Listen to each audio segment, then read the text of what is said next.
First time blog తీస్తున్నానండి. అందరూ ఆదరించాలని, తప్పకుండా చివరి వరకు చూస్తారని కోరుకుంటున్నాను. నేనైతే కొత్త షాప్ ఓపెన్ చేస్తున్నాను, మీ అందరికీ తెలుసు. షాప్లో బ్రైడల్ బ్యాంగిల్స్ పెట్టబోతున్నాను అనమాట. ఆ బ్రైడల్ బ్యాంగిల్స్ కోసం మేము జైపూర్ వెళ్తున్నాం. ఇదిగో అర్ధరాత్రి 2 గంటలకు వచ్చి ఇక్కడ నుంచున్నాం. 3ంటికి ట్రైను. మీ అందరి కోసమే గంట ముందు వచ్చి నుంచున్నాం వీడియో చేయడానికి. అయితే ఝాన్సీతో పాటు మీ అందరికీ కూడా ఒక సర్ప్రైజ్ ఏంటో తెలుసా? మేము జైపూరే వెళ్ళాలి, జైపూరే బయలుదేరాం. కానీ మొన్న అర్ధరాత్రి 3 గంటలకి సడన్గా జైపూర్కి వెళ్ళే దారిలో ఉజ్జయిని ఉంది అని చెప్పేసి తెలిసింది. ఉజ్జయినికి టికెట్లు బుక్ చేసాము. దారిలో మనం ఉజ్జయినిలో దిగిపోతున్నాము. 2 రోజులు అక్కడ స్టే చేయబోతున్నాం. ఇది ఎక్కడ సర్ప్రైజ్! డైరెక్ట్ ఎక్కడికన్నా ఇప్పుడు దిగేది ఉజ్జయినిలో దిగుతున్నాం, 2 రోజులు స్టే చేస్తున్నాం. ఆ తర్వాత మనం జైపూర్ వెళ్తాం అనమాట. నాట్ ఓన్లీ జైపూర్ ఒకటే కాదు, అక్కడ నుంచి మనం కాశీ కూడా వెళ్తున్నాం. కాశీ నుంచి విజయవాడ. ఫస్ట్ టైం బ్లాగ్ చేస్తుంటే మా అబ్బాయి అంటున్నాడు, మీరు బ్లాగ్ చేస్తున్నట్టు లేదు, వరద బాధితులు కోసం కూర్చున్నట్టు దిగాలుగా ఉన్నారని చెప్పి అడుగుతున్నారు. ఇప్పుడేమో తెల్లవారుజామున 3 అయ్యింది. అయ్యగారికి ఇప్పుడు బిస్కెట్లు తినాలనిపించిందంట. ఆకలి వేస్తుందిలేండి, ఏం చేస్తాం, టెన్షన్లో ఏమీ తినలేదు. ఇప్పుడు వచ్చాము, ఆకలి ఏదో ఒకటి తినాలిగా.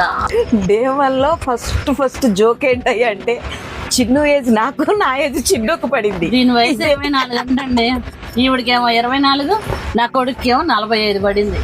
తీసేయచ్చు ఒకటే గోల, ముందు చూసుకోరా అని. జాగ్రత్త అండి బాబు, టికెట్లు తీసుకునేటప్పుడు వరద బాధితులు తిన్నట్టు ట్రైన్ బాధితులాగా బిస్కెట్లు తింటున్నాం. ఇది ఒక గోల, ఆకలి. ఎక్కగానే ఆకలేసి వచ్చింది, అదేంటో నాకు అర్థం కాదు. ఇంట్లో ఉన్నంతసేపు ఆకలేదు. ఎక్కువ తినకు, వాష్రూమ్ వచ్చింది.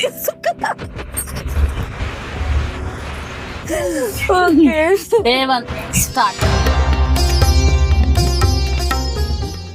जो माता पार्वती मतलब वो जगत जमीन का उसको कहना तीसरा नेत्र दिया ना, तो शिव जी ने उसी नेत्र से माता को भाषण कर दिया.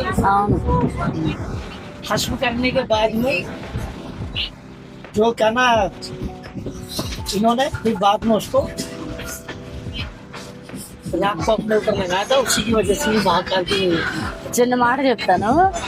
ఆయనేమో హిందీ, నేనేమో తెలుగు. నాకు కొంచెం తెలుగు వచ్చు, హిందీ వచ్చు, అని కొంచెం తెలుగు అర్థమవుతుంది. మేమిద్దరం కలిసి శివయ్య గురించి చక్కగా చెప్పుకుంటున్నాం అనమాట. శివయ్య గురించి మేము చెప్పుకుంటుంటే అదిగో అక్కడి నుంచి అంకుల్ చూడండి, ఆయన కూడా శివయ్య గురించి ఏం మాట్లాడుతున్నారని కుతూహలంతో తొంగి చూస్తున్నాడు, తొంగి పెట్టినాడు. దేవుడి గురించి మాట్లాడుతున్నాము అంటే అలా అట్రాక్ట్ అవుతారు అనమాట. ఎక్కడికి వెళ్ళా దేవుడి గురించి మాట్లాడండి. फिर ये दोनों लड़ने लगे. ब्रह्मा जी बोलने लगे मैं बड़ा, विष्णु जी बोलने लगे मैं बड़ा.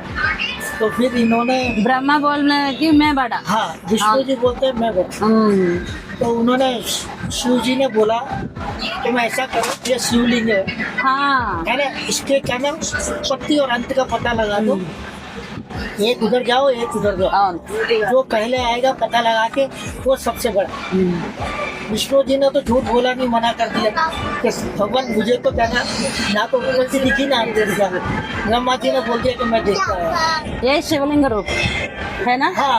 1 मिनट, నేను ఆల్రెడీ చెప్తాను కదా, ఎప్పుడు ఇదే తర్కం మన మధ్యలో.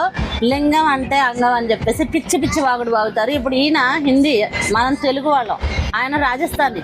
ఆయనకు కూడా ఏ స్టోరీ తెలిసింది? శివలింగం అంటే అగ్నిస్తంభం రూపంలో వెలిసాడు ఆయన.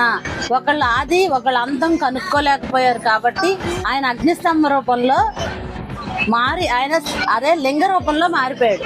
అదే శివలింగానికి మనకున్న మెయిన్ స్టోరీ. అంతేగాని పిచ్చి కథలు కాదు, అల్లకండి దయచేసి. అలా శివయ్య గురించి చాలాసేపు మాట్లాడుకున్న తర్వాత బాగా ఆకలేసిందండి.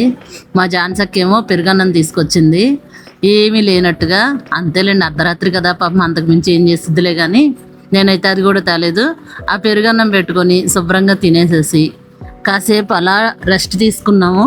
ఎందుకంటే మాకు మిడిల్ బెర్త్లు వచ్చినాయి పాపం, కింద వాళ్ళు పెద్దవాళ్ళు కదా, అందువల్ల. రెస్ట్ తీసుకున్న తర్వాత ఇంతలో 1 గంట అయింది, ఉజ్జయిని వచ్చేసింది.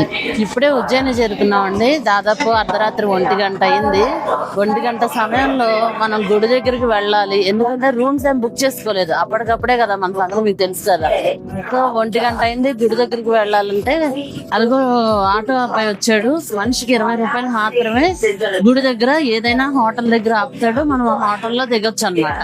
అంతేగాని డబ్బులు ఎక్కువ ఇవ్వకండి. Each person 20 rupees only. 20 rupees ఇస్తే మనం హోటల్ దగ్గరికి వెళ్ళిపోవచ్చు. అర్ధరాత్రి వచ్చాం కదా అని భయపడాల్సింది ఏమీ లేదు. ఇక్కడ జనం ఎప్పుడు దిగుతూనే ఉంటారు, హ్యాపీగా వెళ్ళిపోవచ్చు, భయం మాత్రం ఉండదు.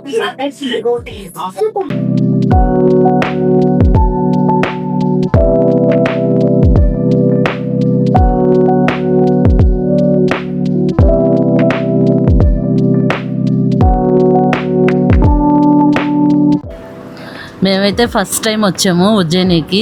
సో మాకేమీ తెలియదు అక్కడ. ఒకటే తెలుసు ఏంటంటే గుడికి దగ్గరలో ఉండాలి. ఆటో అబ్బాయికి అదే చెప్పాము. 20 రూపాయలు తీసుకున్నాడు. అయితే ఎక్కడ దింపుతావయ్యా అంటే ఏదైనా హోటల్ చూపిస్తా అన్నాడు. అలా వద్దు, గుడికి దగ్గరలో దింపేసే, మేమే వెతుక్కుంటామని చెప్పాము. అతను కూడా తీసుకెళ్ళి టెంపుల్కి దగ్గరేనమ్మా, ఇది నీలకంఠ గేట్ అని అంటారు, ఈ గేట్ దగ్గరలో మీరు వెతుక్కోండి అని చెప్పేసి అన్నాడు. మేమే వెతుక్కొని తీసుకున్నాం అనమాట రూము. నీలకంఠ గేట్ దగ్గర 1300 రూపాయల దగ్గర నుంచి 1800, 2000 రూపాయల వరకు ఛార్జ్ చేస్తున్నారు 3 పర్సన్స్కి. మేము 3 వచ్చాం కదా. ఇదిగో మా రూమ్ అయితే 1300 రూపాయలు తీసుకున్నారు. కరెక్ట్గా నీలకంఠ గేట్కి ఆపోజిట్లోనే ఉంది. హై లెవెల్లో హైజీన్గా ఏమీ లేదు, యావరేజ్గా ఉంది, పర్వాలేదు, బాగుంది, ఉండొచ్చు.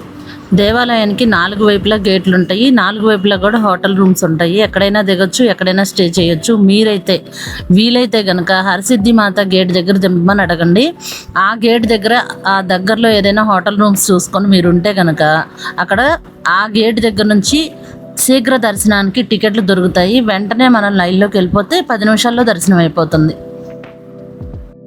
రేపు ఉదయాన్నే లేచి భారతమాత టెంపుల్కి, మహాకాళేశ్వర ఆలయానికి, కాళీమాత టెంపుల్కి, హరసిద్ధి మాత టెంపుల్కి వెళదాం. వీళ్ళందరి యొక్క స్థల పురాణాల గురించి వివరంగా మీకు చెప్తాను. రేపు ఉదయం తెలుసుకుందాం వీటన్నిటి గురించి. జై శ్రీరామ్, హర హర మహాదేవ, శంభో శంకర. పార్ట్ 2 కోసం రెడీగా ఉండండి. ఫస్ట్ టైం నేను మీ అందరి కోసం బ్లాగ్ తీస్తున్నాను. దయచేసి ప్రతి ఒక్కరూ సబ్స్క్రైబ్ చేసుకోండి ఛానల్ని. ఈ ఛానల్ని ఫాలో చేయండి, వీడియోని లైక్ చేయండి, వీలైతే దయచేసి ఒక కమెంట్ చేయండి ప్లీజ్.